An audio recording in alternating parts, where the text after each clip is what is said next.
Hoje o texto do dia é João 10, de 1 a 12, e depois de 17 a 20. Você que tem essa Bíblia aqui, perto de você, você pode abri-la. Se não, abre a sua. Ela tem uma versão um pouco diferente, ou bastante diferente. Aliás, Lucas 10.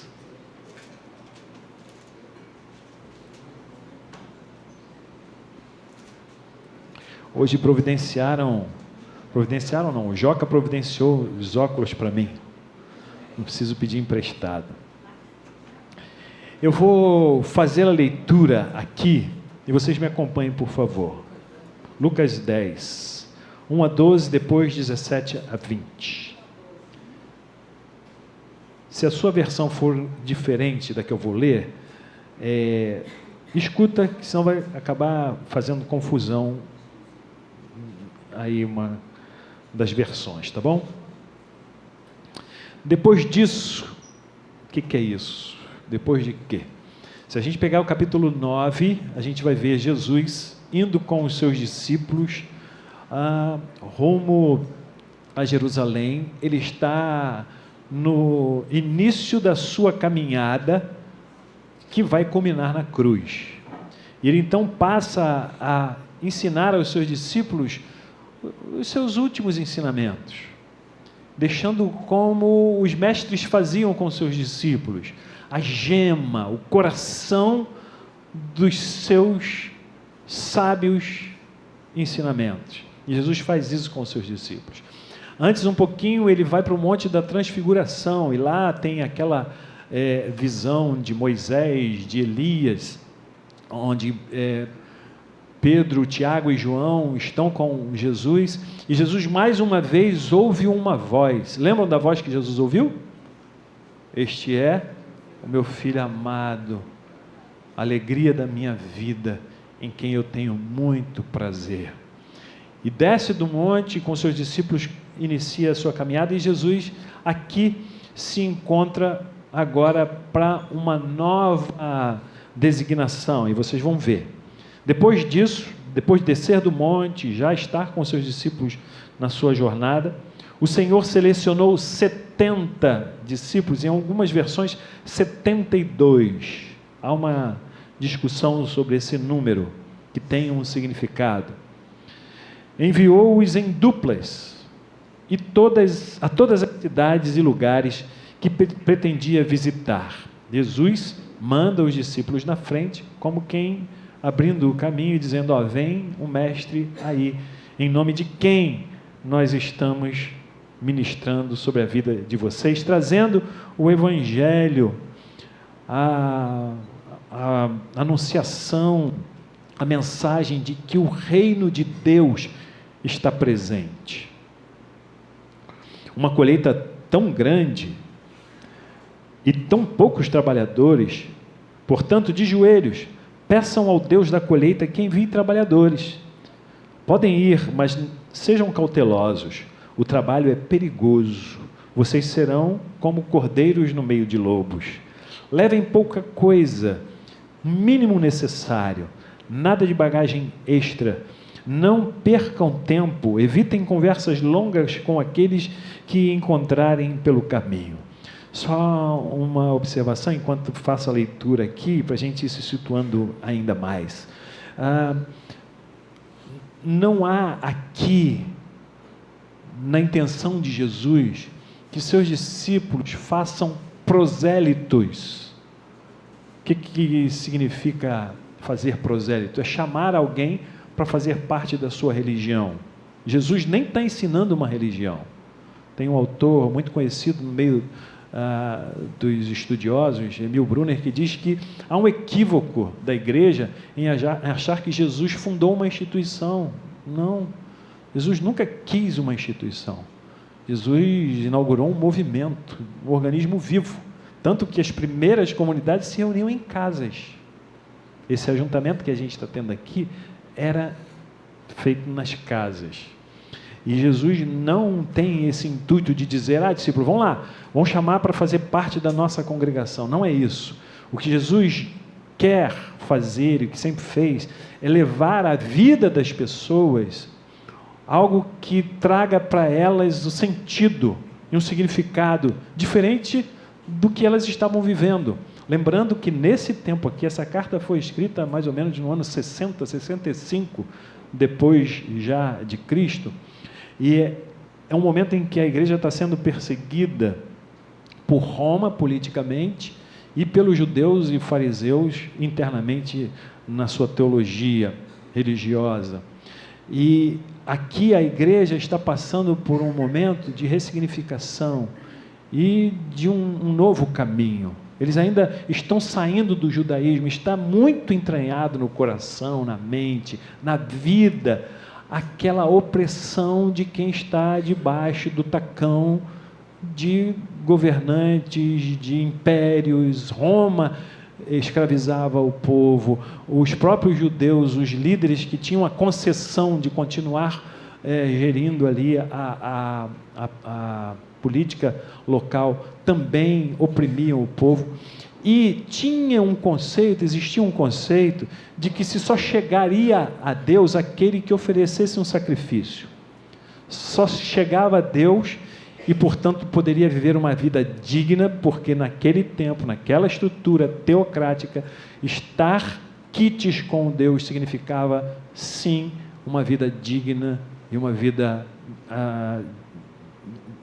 podendo ser admirada por todos, e inclusive ter na sua casa paz e alegria, prosperidade, vinha dessa concepção. Dizia que se chegar a Deus precisa ter algo para oferecer. E os pobres não tinham. Por isso que aqui a ênfase de Lucas é que Jesus, ele anuncia o reino do Pai muito dentro desse propósito, levar aqueles que não têm acesso, levar aos que estão colocados à margem dessa relação com Deus uma palavra diferente. Não é assim. Deus é acessível, Deus é presente, Deus está aberto para se relacionar com todos, independentemente da condição que cada um tenha de comprar a sua oferta e se aproximar desse Deus. Jesus anuncia esse evangelho: o reino de Deus está aqui, chegou. E por isso que ele envia os 70 ou 72 para levarem a mensagem: olha, vocês podem viver uma vida digna, sim, não mais como escravos, vocês são filhos de Deus. Fiquem livres do medo, vocês são filhos de Deus. E aí ele prossegue então. Não se distraiam, né? Não fiquem com conversas pelo caminho, hospedem-se numa casa e façam suas refeições ali, pois o trabalhador merece 3 refeições por dia. Em outras versões, o trabalhador é digno do seu salário. Não fiquem mudando de casa, procurando a melhor cozinha da cidade. Se forem recebidos numa cidade, comam o que for oferecido. Curem quem estiver doente ali e anunciem: o reino de Deus está aqui, diante de vocês. Vocês não precisam ir lá para Jerusalém, se submeterem às vontades dos chefes religiosos, que põem mais peso do que leveza aos ombros de vocês. Se ao entrar numa cidade não forem recebidos, saiam às ruas e gritem: a única coisa que ganhamos aqui foi a poeira das sandálias, e nós a devolvemos. Havia-se essa concepção também, né, de que quando algum judeu passava por uma terra pagã, antes de entrar na sua cidade, na sua terra, ele tinha que sacudir a poeira. Não se era digno aquele que trazia de fora alguma coisa, muito menos de uma terra pagã. E aqui tem essa conotação.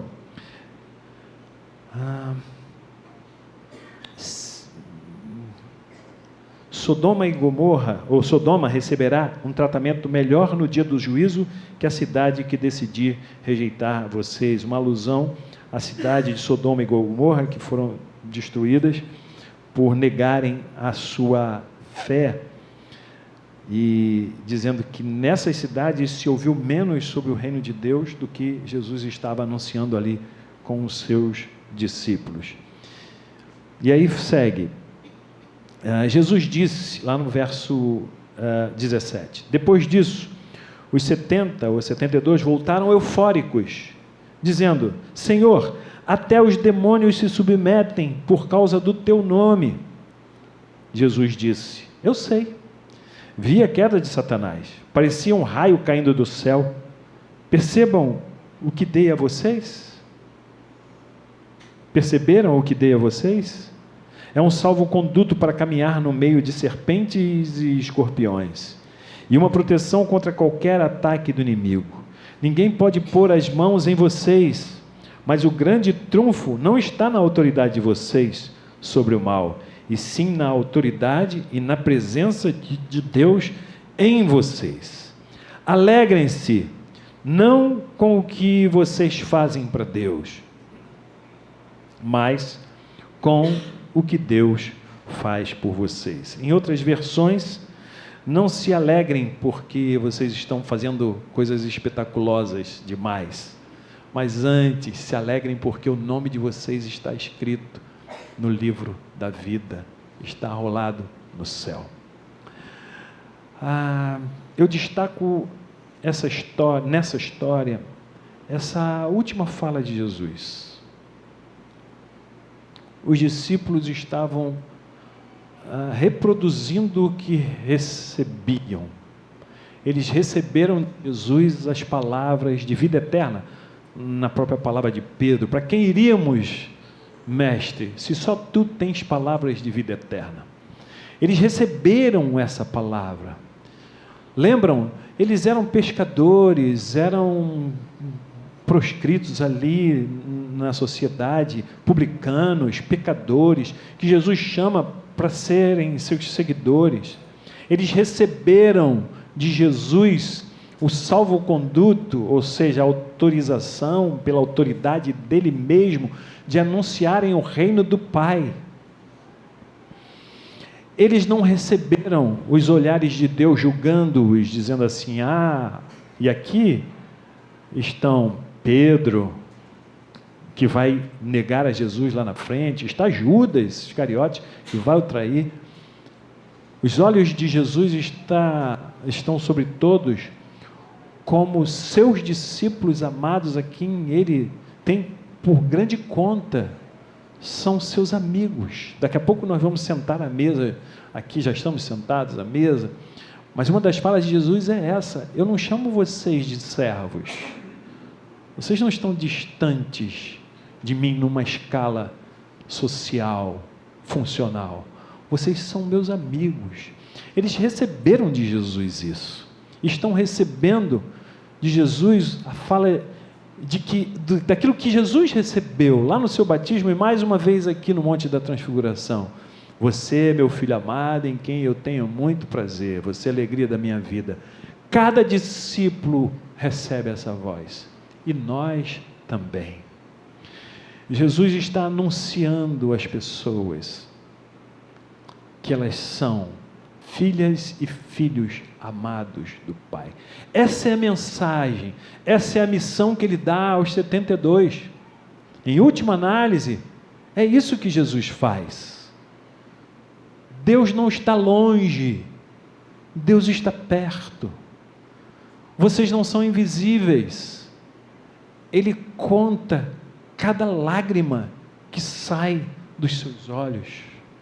E mais à frente, lá João, na visão de João, essa é a voz profética, vai dizer: e eu enxugarei dos seus olhos toda lágrima. Ele sabe da nossa luta, da nossa dor. E os discípulos então vão levar a maravilha dessa mensagem. Talvez a gente não tenha aqui a dimensão do que represente isso. O C.S. Lewis vai escrever um opúsculo notável, Anatomia de uma Dor, e o título já diz tudo, porque ele diz lá, eu não disse anatomia da dor, ele não descreve a dor, porque ele diz, é impossível descrever a dor de alguém. é de uma dor, porque eu falo da minha dor, mas cada um sabe o tamanho da sua dor.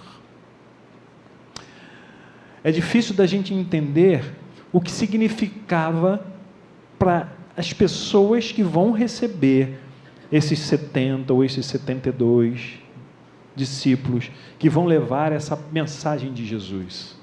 Eles viviam numa vida miserável. Lembram-se das multidões que se apresentavam diante de Jesus, a ponto de Jesus chorar e diz: são como ovelhas sem pastor, estão perdidas, não tem senso de direção. Quem não se tem um caminho para chegar, qualquer lugar está valendo, qualquer caminho vale. Já ouviu essa expressão? Quem não sabe para onde vai, qualquer caminho serve. Estão perdidas, ovelhas sem pastor. O que Jesus faz aqui por essa gente, e o que fez para os seus discípulos, é dar a eles uma certeza: o Pai está em casa. Vocês não estão sós. Vocês não estão abandonadas, vocês não estão abandonados, vocês não estão perdidos. E os discípulos vão levar isso às cidades. Vem aí aquele que vai tocar em vocês. Ele vai tocar no leproso. Mas quem é que pode tocar no leproso?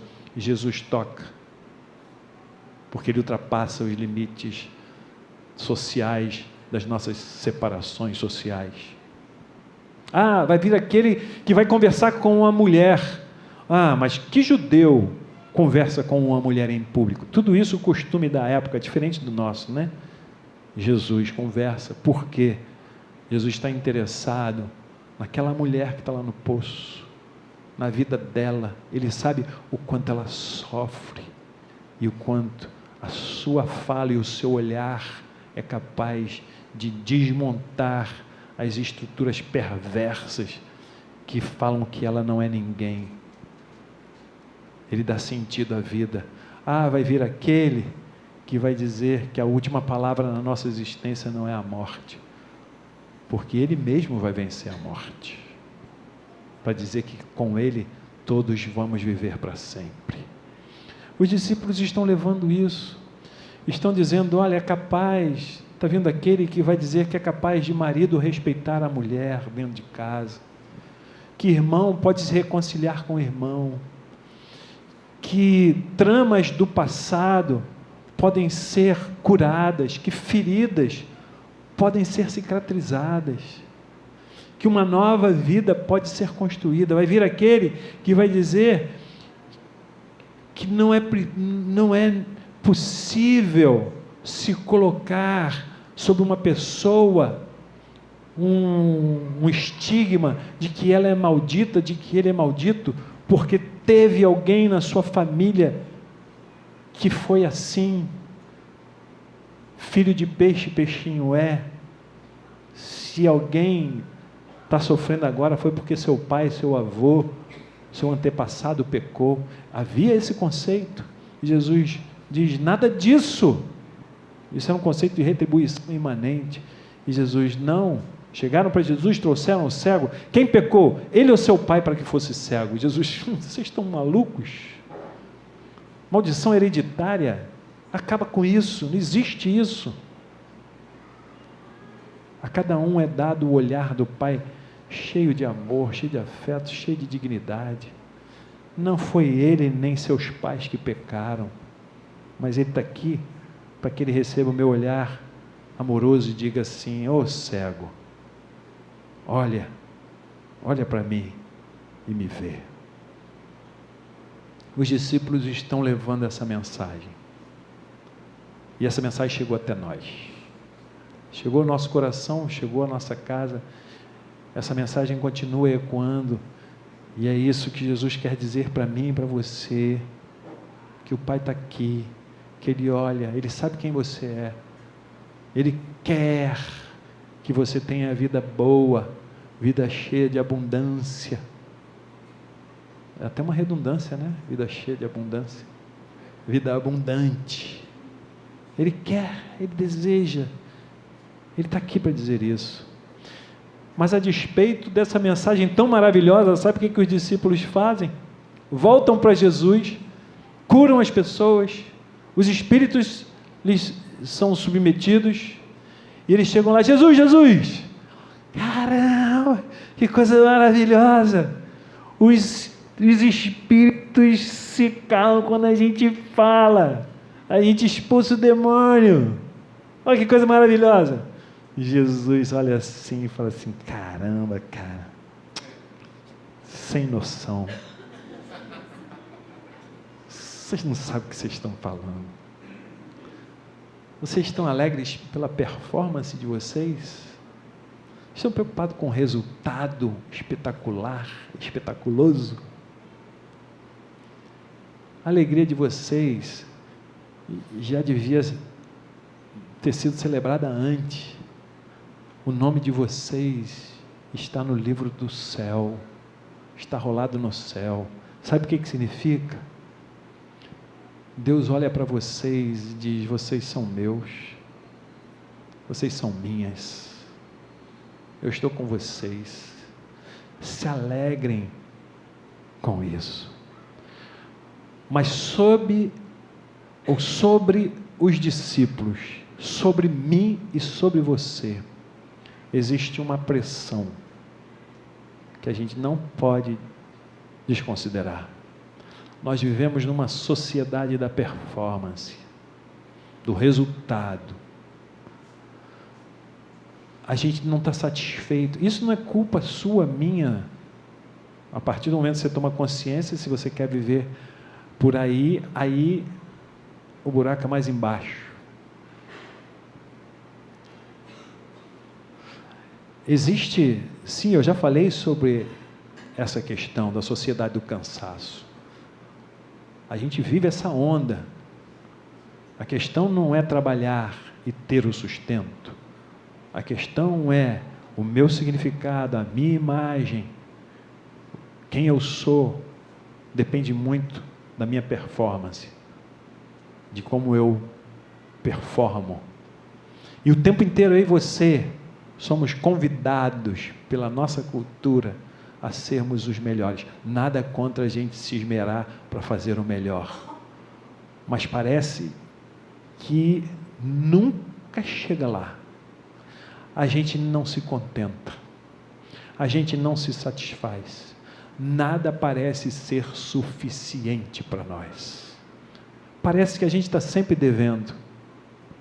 Sabe aquela coisa? Será que eu vou ser um bom marido um dia?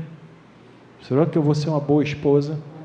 Será que eu vou ser um bom empresário? Será que eu vou ser um bom isso? Será que eu vou ser? Será que eu vou ser? E aí vem, será que eu vou alcançar? Será que eu vou alcançar? Será que eu vou ter? Será que eu vou ter? Parece que nada nunca basta.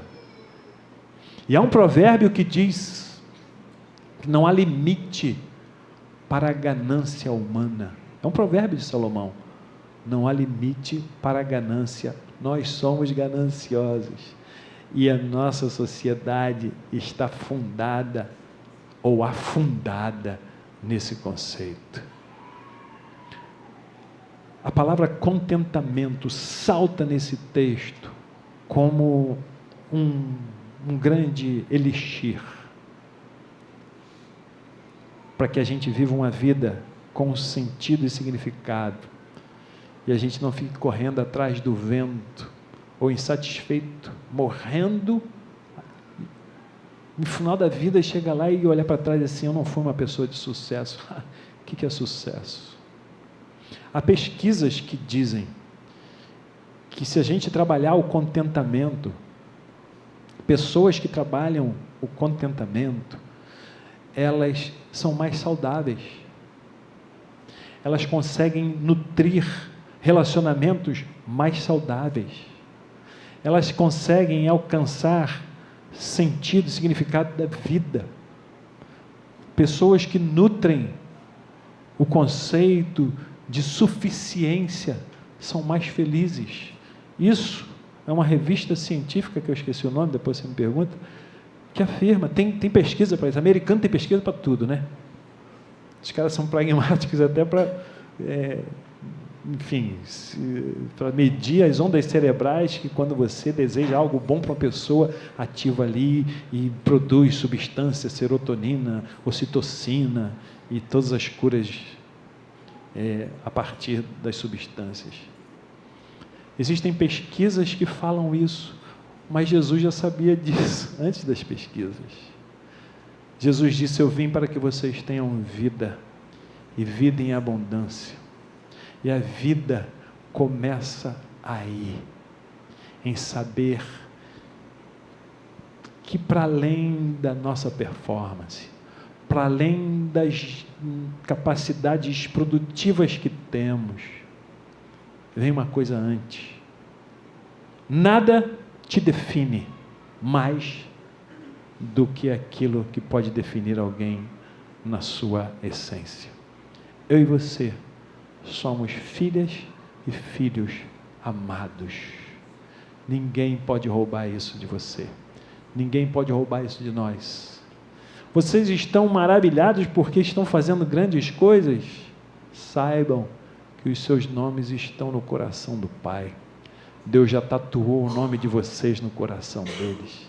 E ninguém pode arrancar vocês de lá. Gente querida, essa manhã e essa semana eu fui capturado por essa palavra. E eu trouxe aqui um conceito muito interessante, muito profundo dessa palavra contentamento. Eu escrevi porque eu ia decorar, eu falei assim, vou decorar porque vai parecer que é minha palavra. Pô. Mas eu falei assim, não, deixa eu me livrar da performance. Eu escrevi e vou ler.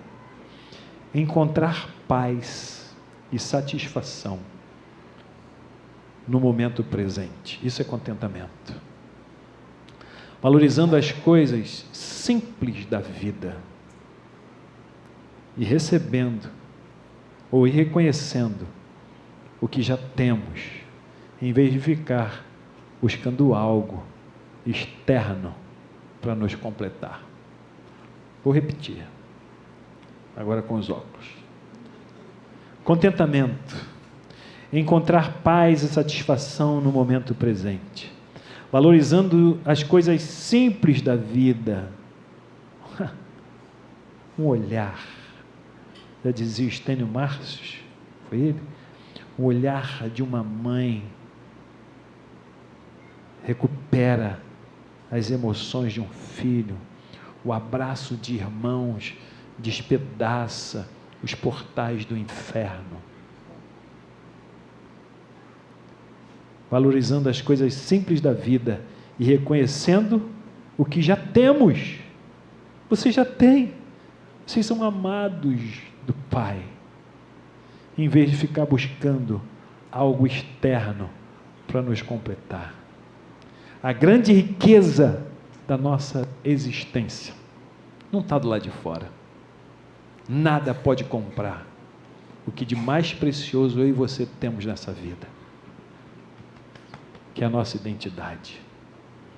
Nós somos filhas e filhos amados desse Pai que olha para nós apaixonadamente, entra na nossa vida para dizer: vem cá, recebe meu abraço.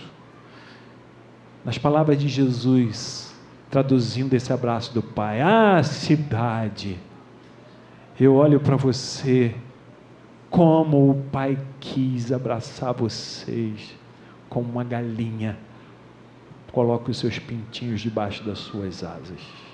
Que essa manhã seja a manhã em que a gente se encontre debaixo das asas dele.